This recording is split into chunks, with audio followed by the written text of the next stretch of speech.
नमस्कार दोस्तों, आज हम लोग अपने सेशन में एडिटोरिया बिहार करंट अफेयर्स के टॉपिक वाइज सेशन करने जा रहे हैं जो आने वाले आगामी एग्जाम के लिए बहुत लाभकारी सिद्ध होंगे। तो आइए सेट नंबर 6 को देखते हैं। पहला हेडलाइंस है जनगणना 2011 बिहार के जिलावार आंकड़े के अनुसार देखें तो सर्वाधिक जनसंख्या वाले 3 जिले की बात करें तो वो है दोस्तों, पहला स्थान की बात करें तो ये पटना है जिसका 58.4 लाख है प्रथम स्थान। द्वितीय स्थान की बात करती है पूर्वी चंपारण है और तृतीय स्थान ये मुजफ्फरपुर है। अगर सबसे कम जनसंख्या वाले 3 जिलों की बात करती है शेखपुरा है जिसका जनसंख्या है 6.4 लाख, उसके बाद शिवहर है और तीसरा अरवल है।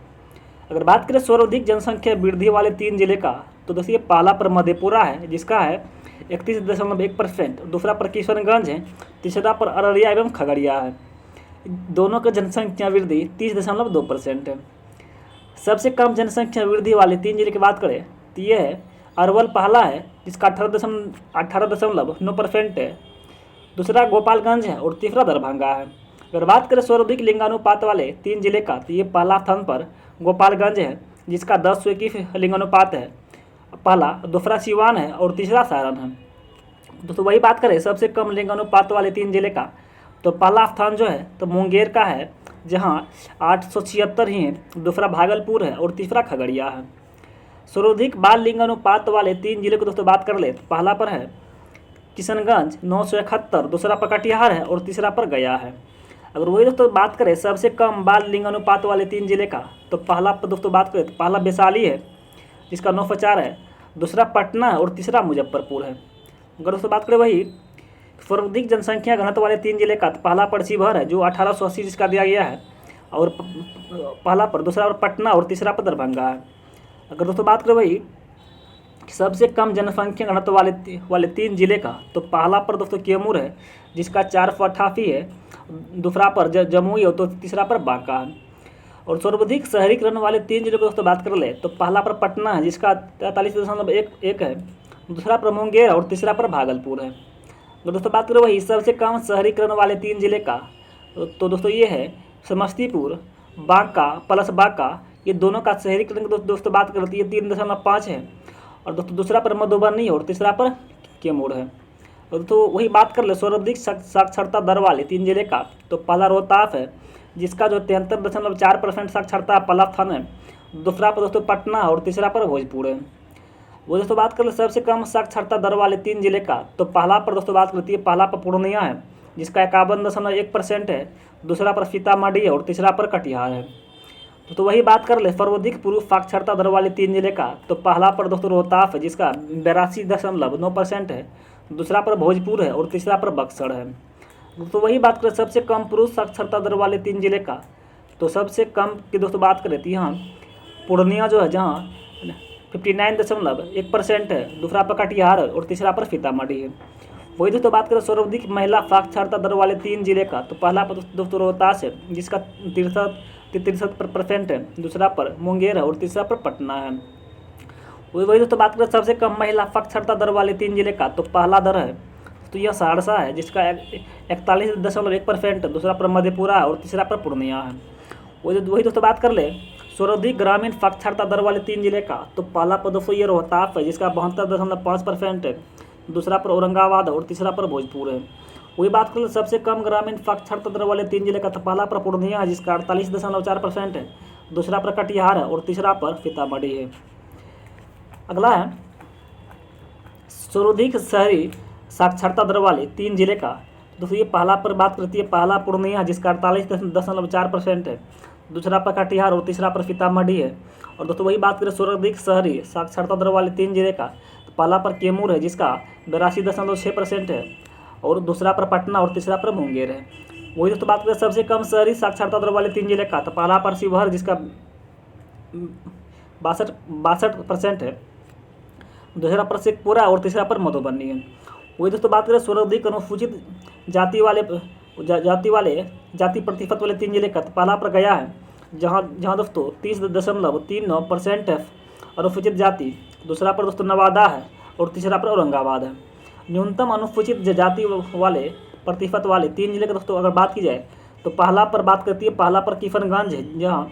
6.6%, दूसरा पर कटिहार और तीसरा पर भागलपुर है। वही बात कर ले सर्वाधिक अनुसूचित जनजाति ST प्रतिशत वाले 3 जिले का। तो दोस्तों पहला पर बात करिए, पहला पश्चिम चंपारण है जिसका दोस्तों 6.35 है। दूसरा पर दोस्तों कटिहार है और तीसरा पर जमुई है। न्यूनतम अनुसूचित जनजाति दोस्तों बात करें तो ST वाला, तो ये पहला पर खगड़िया है जहाँ 0.04% है। दूसरा पर समस्तीपुर है और तीसरा पर औरंगाबाद है। आगे बढ़ते हैं, अगला है संपूर्ण बिहार घटनाक्रम की बात करें जो दोस्तों न्यूज़पेपर निचोड़ जुलाई 2023 से लेकर के जुलाई 2022 तक दोस्तों इसमें कलेक्शन किया गया है। अगला अगर बात कर ले तो दोस्तों यहाँ जुलाई का, तो यहाँ राजस्व एवं भूमि सुधार विभाग बिहार को नई दिल्ली के विज्ञान भवन में 18 जुलाई 2023 को राष्ट्रपति द्वारा भूमि सम्मान अवार्ड से सम्मानित किया गया और इसके अतिरिक्त 5 जिलों जिसमें से भोजपुर, जहानाबाद, किशनगंज, लखीसराय एवं नालंदा जिला के अधिकारियों को भी भूमि सम्मान अवार्ड से यहाँ प्रदान किया गया है। अगला पॉइंट है, राज्य के हर जमीन मालिक का अपना भूमि अकाउंट नंबर या UID प्रदान करने के उद्देश्य से लोगों की जमीन के कागजात खास करके जमाबंदी पेपर को आधार नंबर से लिंक करने का कार्य राज्य सरकार द्वारा शुरू कर दिया गया है। और पटना में 10 जुलाई को राज्य स्तरीय वन महोत्सव 2023 का शुभारंभ किया गया। मुख्य अतिथि के रूप में मुख्यमंत्री नीतीश कुमार ने मुख्य सचिवालय परिषद में पौधारोपण कर इसकी शुरुआत की और मुख्यमंत्री नीतीश कुमार ने यह घोषणा की कि राज्य में 2 माह में 4 करोड़ से अधिक पौधे यहाँ लगाए जाएंगे। इसका नीतीश कुमार का ये फैसला था। अगला पॉइंट है, 10 जुलाई को सभी जिलों में वन महोत्सव का शुभारंभ किया गया और इस मौके पर पर्यावरण, वन एवं जलवायु परिवर्तन विभाग ने निर्णय लिया है कि लोगों को 5 पौधे सरकारी नर्सरी से निःशुल्क यहाँ दिया जाएगा। अगला पॉइंट है, मुख्यमंत्री नीतीश कुमार के जीवन पर लिखी किताब अंतरंग दोस्तों की नज़र में नीतीश कुमार का विमोचन RJD सुप्रीमो पूर्व CM लालू यादव ने किया है और यह किताब उदयकांत ने यहाँ लिखी है। तो बात करें तो यहाँ अटल मिथिला सम्मान सह बिहार विमर्श कार्यक्रम का भव्य आयोजन दिल्ली में कराया गया है। इसमें से बिहार के सामाजिक सौहार्द, समृद्धि और रोजगार, शिक्षा, स्वास्थ्य, धार्मिक, पर्यटन, कृषि एवं डिजिटल सेक्टर पर विशेषज्ञों के साथ नीति निर्धारकों ने चर्चा की है। और राज्य के सरकारी स्कूलों में बच्चों का आधार कार्ड बनाने के लिए राज्य के सभी 534 प्रखंडों के 2 माध्यमिक, उच्चतर माध्यमिक स्कूलों में आधार मशीनों यहाँ लगेगी। साथ ही साथ आधार कार्ड बनाने के लिए तकनीको कर्मियों और अन्य व्यवस्था की सुविधा भी यहाँ की जाएगी। अगला पॉइंट है, 7 जुलाई 2023 को शहीद पीर अली का शहादत दिवस यहाँ मनाया गया है और राज्य सरकार ने पहली बार दुधारू पशुओं का बीमा कराने का निर्णय लिया है और पहले 5,000 पशुओं के बीमा का लक्ष्य रखा गया है। और 7 निश्चय 2 के तहत बिहार में दुधारू पशुओं के लिए पशुधन बीमा योजना की शुरुआत की जा रही है और बीमारी से पशुओं की मौत के बाद पशुपालकों को आर्थिक नुकसान यहाँ कम होगा। अगला पॉइंट है, एक रिपोर्ट के अनुसार मार्च 2023 तक बिहार तमिलनाडु को पीछे छोड़ते हुए भारत में सबसे अधिक सूक्ष्म उधार लेने वाला यह दोस्तों ये राज्य बन चुका है। अगला पॉइंट है, शिक्षा विभाग ने पूर्ण रूप से ई-ऑफिस प्रणाली यहाँ लागू होगी और हर कागजातों की स्कैनिंग और पदाधिकारियों कर्मियों का प्रशिक्षण शुरू हो गया है। और ई-ऑफिस प्रणाली लागू होने से फाइलों का निपटारा जल्द हो सकेगा। और अमेरिका में रहने वाली काजल कर्ण ने गीता का अनुवाद मैथिली में किया है और काजल कर्ण बिहार के जनकपुर की ये रहने वाली है। अगला पॉइंट है जून। दोस्तों अगर जून से देखा जाए तो जून 2023 का, तो ये बिहार के स्वास्थ्य क्षेत्र में कर्मचारियों की मांगों को देखते हुए राज्य सरकार द्वारा कई कदम उठाए जा रहे हैं, जिसमें से राज्य के स्वास्थ्य विभाग ने राज्य में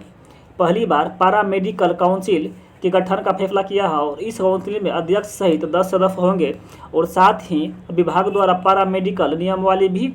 तैयार की जा रही है। अगला पॉइंट है, बिहार की राजधानी पटना में देश के दूसरे सबसे बड़े हड्डी अस्पताल का निर्माण शुरू हो गया है और यह अस्पताल 400 बेड वाला यह होगा। अगला प्रश्न है, यह 21 से 23 जून 2023 तक श्रम 20 शिखर सम्मेलन का आयोजन पटना में किया गया है। इसमें सार्वभौमिक सामाजिक सुरक्षा तथा महिला और फ्यूचर ऑफ वर्क जैसे विषयों पर व्यापक चर्चा दोस्तों इसमें की गई है। अगला पॉइंट है, दक्षिण बिहार में केंद्रीय विश्वविद्यालय CUSB गया ने अपने नाम अब तक की सबसे बड़ी ऐतिहासिक उपलब्धि दर्ज करते हुए 3.58 ग्रेड पॉइंट के साथ राष्ट्रीय मूल्यांकन एवं प्रत्यायन परिषद नेक से A+ ग्रेड प्राप्त किया और CUSB नेक प्रदत्त A++ की श्रेणी प्राप्त करने वाला बिहार का पहला विश्वविद्यालय भी यह बन गया है। अगला पॉइंट, बिहार के दरभंगा की कवयित्री और मैथिली लोक गायिका सोनी चौधरी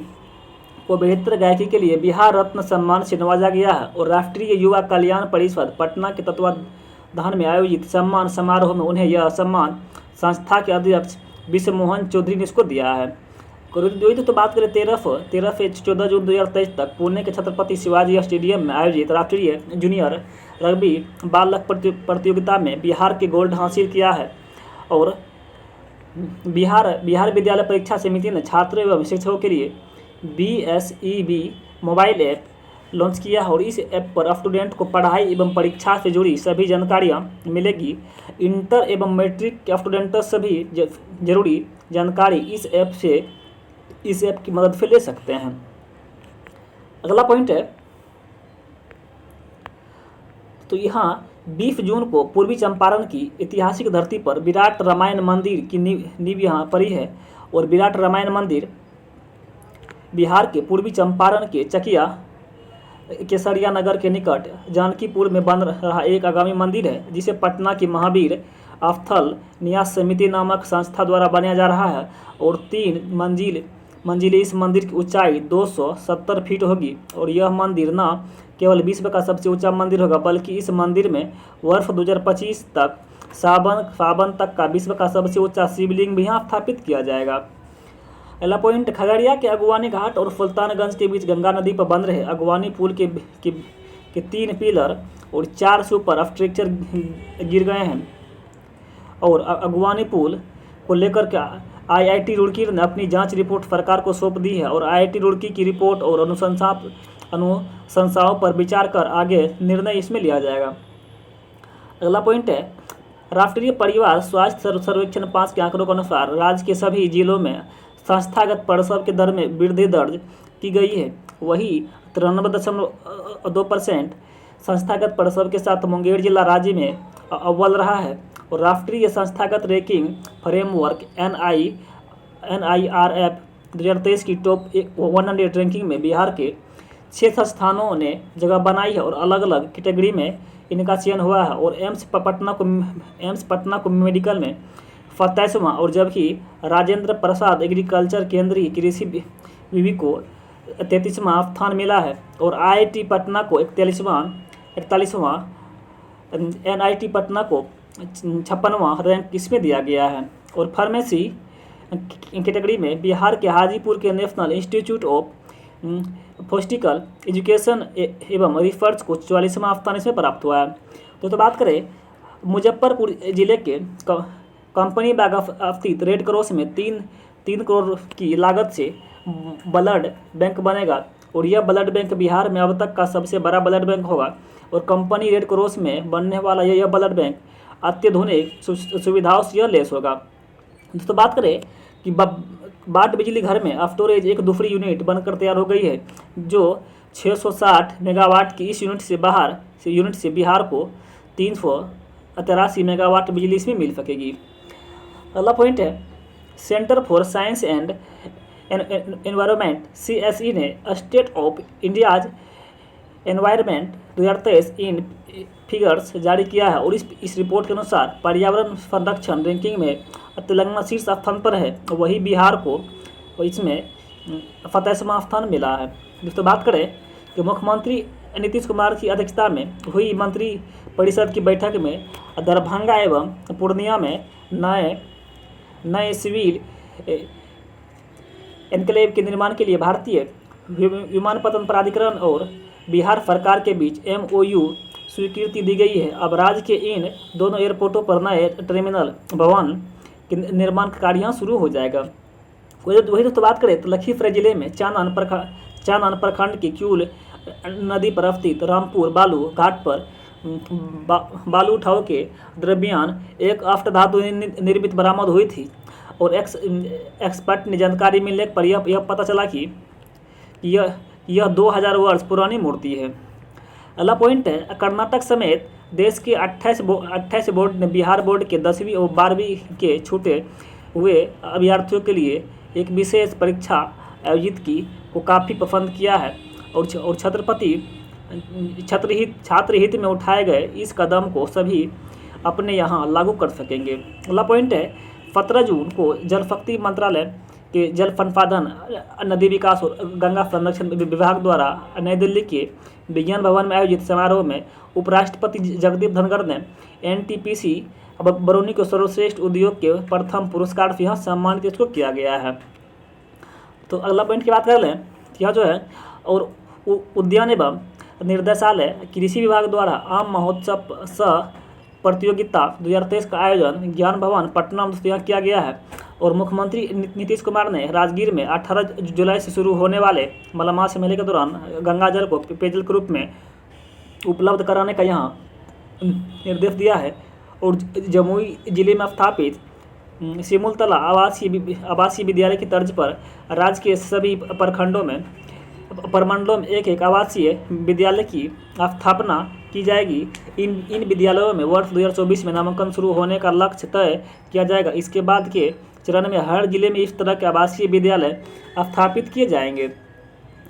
अगला पॉइंट, बिहार सरकार के अधीन कार्यरत सरकारी कर्मचारी एवं अधिकारियों का सेवा इतिहास अब ऑनलाइन होगा और ह्यूमन रिसोर्स मैनेजमेंट सिस्टम की कड़ी में जुलाई से एक और नई व्यवस्था शुरू होने जा रही है। और बिहार विद्यालय परीक्षा समिति की ओर से 17 जून को दो दिवसीय national conclave of examination board 2023 का आयोजन पटना के होटल मोरिया में यहाँ किया गया है। दोस्तों बात करें, बाल श्रम निषेध दिवस के अवसर पर बाल श्रम के विरुद्ध राज्य में जन जागरण फैलाने के उद्देश्य से प्रचार प्रसार सामग्री और सभी उपकरणों से सुसज्जित 12 जागरूकता रथ को श्रम संसाधन विभाग के मंत्री जी ने रवाना किया है और 20 बाल श्रम निषेध दिवस 2023 के शुभ अवसर पर आयोजित कार्यक्रम में बाल श्रम विमुक्ति क्षेत्र में उत्कृष्ट कार्य के लिए हेतु प्रथम स्थान प्राप्त करने वाले सीतामढ़ी जिला के धावा दल के सभी सदस्यों को प्रशस्ति पत्र प्रदान यहाँ किया गया है। तो दोस्तों आप लोग को नॉनस्टॉप पढ़ाए जा रहे हैं, अगर पसंद है जरूर चैनल को सब्सक्राइब कर लें। अगला पॉइंट है, पटना रांची वंदे भारत का ट्रायल सफलतापूर्वक यहाँ हो गया हो और पटना से रांची जाने के क्रम में इस ट्रेन ने हर पड़ाव को समय से पहले पूरा कर लिया है और पूर्णिया में राज्य के चौथे एयरपोर्ट का निर्माण यहाँ होगा और पूर्णिया में नागरिक विमान सेवा शुरू करने के लिए एयरपोर्ट अथॉरिटी ऑफ इंडिया और बिहार सरकार के बीच समझौता ज्ञापन पर यहाँ हस्ताक्षर हुआ है और पटना गया दरभंगा के बाद पूर्णिया से भी यात्री विमान के जरिए दूसरे शहर में यहाँ जा सकेंगे। अगला पॉइंट है, AN कॉलेज पटना के BCA के छात्रों ने रक्षक मोबाइल ऐप विकसित किया है जिसमें आपात स्थिति में सतर्कता संदेश भेजा जा सकता है और रक्षक ऐप महिलाओं एवं छात्राओं एवं विशिष्ट नागरिकों के लिए विशेष रूप से यह कारगर होगा। आते हैं मई में, अगर दोस्तों बात करें मई के लिए, तो यहाँ केंद्रीय श्रम एवं रोजगार मंत्रालय की ओर से जारी रिपोर्ट के अनुसार ई श्रम पोर्टल बिहार के 2 करोड़ 86 लाख श्रमिकों का निबंधन हो चुका है और देश में असंगठित क्षेत्र के श्रमिकों की संख्या के मामले में बिहार दूसरे स्थान पर है। अगला पॉइंट दोस्तों बात करें तो बिहार में गंभीर प्रकृति के अपराधों में वंचित अपराधियों की गिरफ्तारी को लेकर के ऑपरेशन प्रहार के तहत वज्र कंपनियों गठित की गई है और वज्र कंपनियों ने बेहतर प्रदर्शन किया है और 2022 तक की तुलना में 2023 के पहले 5 महीने में 69% अधिक गिरफ्तारी यहाँ की जा चुकी है। आगे बढ़ते हैं, अगला पॉइंट है, राष्ट्रीय हरित अधिकरण NGT की ओर से बिहार राज्य पर 400 करोड़ का पर्यावरणीय क्षतिपूर्ति दंड लगाया गया है और ठोस और तरल अपशिष्ट का वैज्ञानिक रूप से प्रबंधन करने में नाकाम रहने के कारण यह आदेश जारी किया गया है और जुर्माने की राशि का उपयोग कचरा प्रबंधन, पुराने कचरे की रिसाइकलिंग और सीवेज उपचार उपचार संयंत्रों की स्थापना के अलावा मल कीचड़ और सेप्टेज उपचार संयंत्रों की स्थापना के लिए यहाँ किया जा रहा है। किया जाएगा दोस्तों। अगला पॉइंट है कि सरकारी अस्पतालों में इलाज के लिए आने वाले मरीजों को मुफ्त में दवा उपलब्ध कराने में बिहार राजस्थान के बाद देश में दूसरे स्थान पर है। और दोस्तों बात करें वही स्वास्थ्य मंत्रालय की रिपोर्ट के अनुसार बिहार में 66.94% मरीजों को मुफ्त में दवाई यहाँ मिलती है। वही दोस्तों बात करें कि पूर्वी रेलवे के Jamalpur locomotive workshop JLW Bhagalpur को CII green company confederation of India industries green company से ग्रीन सिल्वर रेटिंग यहाँ मिली है। वैसे बात करें तो बिहार कृषि विश्वविद्यालय और सबौर के वैज्ञानिक ने धान की नई किस्म और सबौर कुंवर की यहाँ खोज की है और यह कम पानी 25% तक कम खाद और 110 से लेकर 115 दिनों में तैयार होने वाली धान की नई किस्म यहाँ दोस्तों देखा गया है। वही बात करें वोकल फॉर लोकल विजन को बढ़ावा देने और लोकल उत्पादकों को बेहतर बाजार उपलब्ध कराने के लिए एक स्टेशन एक उत्पाद योजना की घोषणा की है और बिहार के 50 स्टेशनों को एक स्टेशन एक उत्पाद आउटलेट में यहाँ कवर किया गया है। आगे बढ़ते अगला पॉइंट है बिहार पशु एवं मत्स्य संसाधन विभाग ने मछली उत्पादन का रिपोर्ट जारी किया जिसके अनुसार बिहार में वर्ष 2022-23 में कुल मछली उत्पादन 8,86,000 टन हुआ है। और वही बात करें 2021 से 22 में दोस्तों यहाँ 7.61 लाख टन की तुलना में 85,000 टन अधिक है और बिहार में मधुबनी में सबसे अधिक 88.96 हज़ार टन जबकि जहानाबाद में सबसे कम 1.55 हज़ार टन उत्पादन दोस्तों यहाँ हुआ मछली का। अगला पॉइंट है बिहार की कृषि विभाग ने सभी 38 जिलों में खेती के प्राकृतिक तरीकों को लोकप्रिय बनाने के लिए विशेष प्रोत्साहन कार्यक्रम शुरू करने का फैसला किया है और वर्तमान में गंगा नदी के किनारे के 13 जिलों में रसायन मुक्त खेती की जा रही है जिसे इस वर्ष चौथे कृषि रोडमैप के तहत अन्य क्षेत्रों में बड़े पैमाने पर विस्तारित किया जाएगा। अगला पॉइंट है बिहार में मिट्टी की जांच के लिए ठोस कार्य योजना बनाई गई है। अब किसानों को मोबाइल ऐप पर नमूनों की सारी जानकारियाँ प्राप्त होगी। अब जो है इसकी सारी जानकारियाँ रजिस्टर्ड मोबाइल नंबर पर मिल जाएगी। वही अगले 3 वर्षों में देश में 5 करोड़ और बिहार के 100% पंचायतों की मिट्टी का जांच करने के दोस्तों यहाँ लक्ष्य रखा गया है। अगला पॉइंट है कि खरीफ फसलों को लेकर किसानों में जागरूकता बढ़ाने के उद्देश्य से बिहार में खरीफ महाअभियान 2023 की शुरुआत मुख्यमंत्री नीतीश कुमार और उप मुख्यमंत्री तेजस्वी यादव ने मुख्यमंत्री आवास से 36 प्रचार रथों को हरी झंडी दिखाकर किया है और इस अवसर पर मुख्यमंत्री खरीफ महाअभियान 2023 कार्यक्रम के विभिन्न अवयवों से संबंधित पुस्तिका का भी विमोचन यहाँ किया गया है। दोस्तों बात करें अगला पॉइंट का तो उप मुख्यमंत्री तेजस्वी यादव ने मेडिकल कॉलेजों में सुधार के लिए मिशन 60 के तर्ज पर मिशन परिवर्तन को लॉन्च किया है और इसका मुख्य उद्देश्य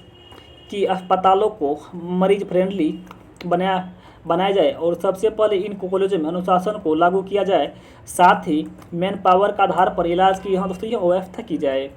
अगला पॉइंट छपरा में सारण इंटरनेशनल फिल्म फेस्टिवल के 3रे संस्करण का आयोजन किया गया है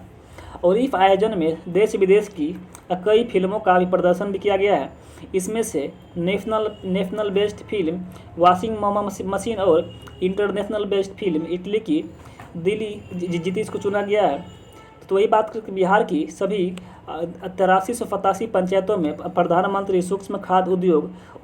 उन्नयन योजना के तहत खाद्य प्रसंस्करण उद्योग यहाँ लगाए जाएंगे और उद्योग विभाग ने जिला उद्योग केंद्र के महाप्रबंधक को इसकी जिम्मेवारी सौंपी है और सरकार द्वारा खाद्य प्रसंस्करण उद्योग लगाने वाले उद्यमियों को हर तरह की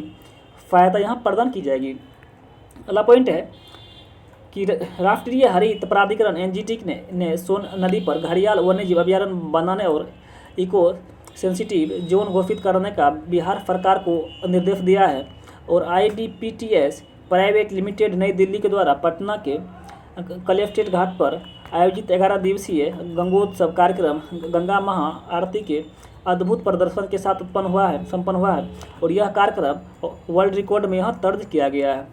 अगला पॉइंट है, राजस्थान ने बिहार का जीएसटी मॉडल अपनाने का निर्णय लिया है। यहाँ के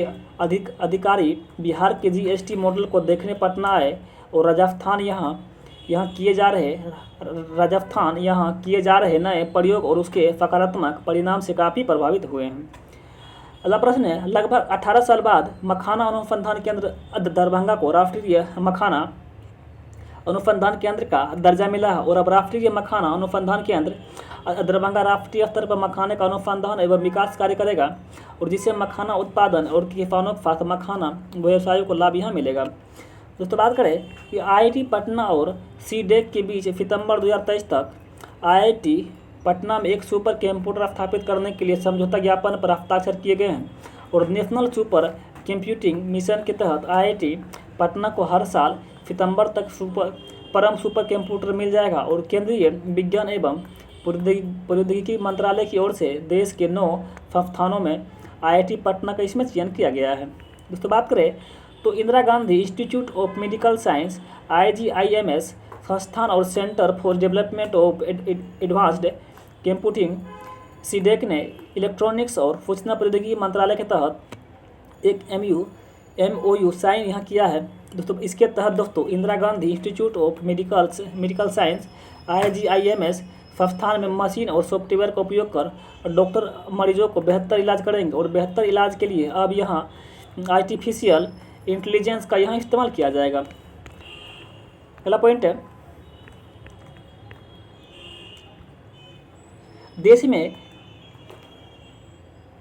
देश में विज्ञान और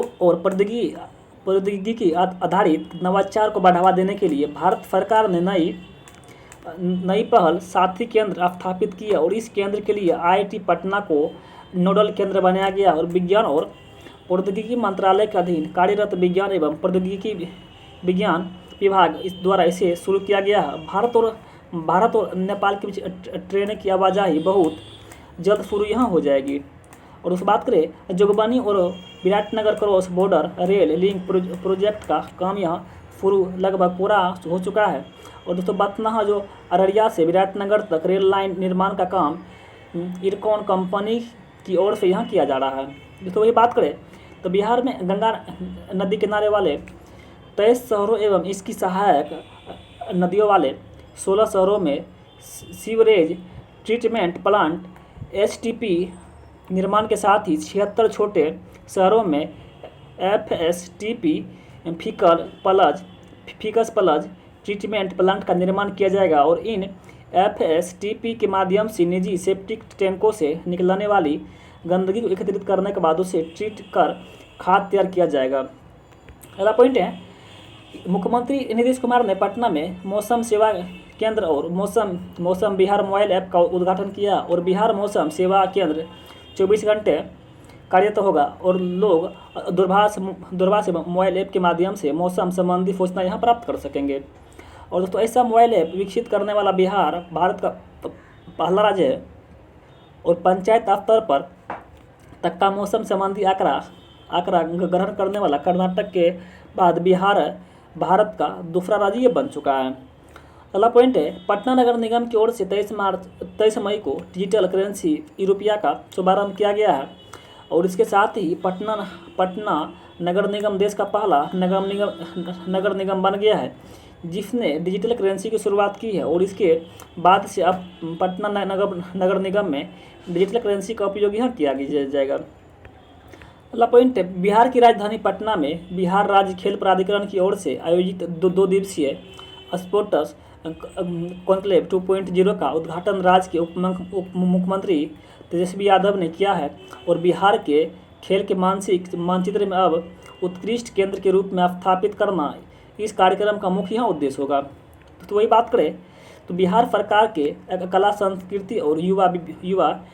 विभाग ने पर्यटन एवं संस्कृति के लिए रजत श्रेणी में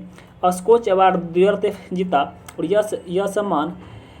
विभाग को किन्नर महोत्सव के आयोजन के लिए से दिया गया है। अगला प्रश्न है, मुख्यमंत्री नीतीश कुमार ने पटना के शास्त्री नगर इलाके में वरिष्ठ अधिकारियों के लिए एक नवनिर्मित आवासीय भवन और एक योग ध्यान केंद्र का यहाँ उद्घाटन किया है और नवादा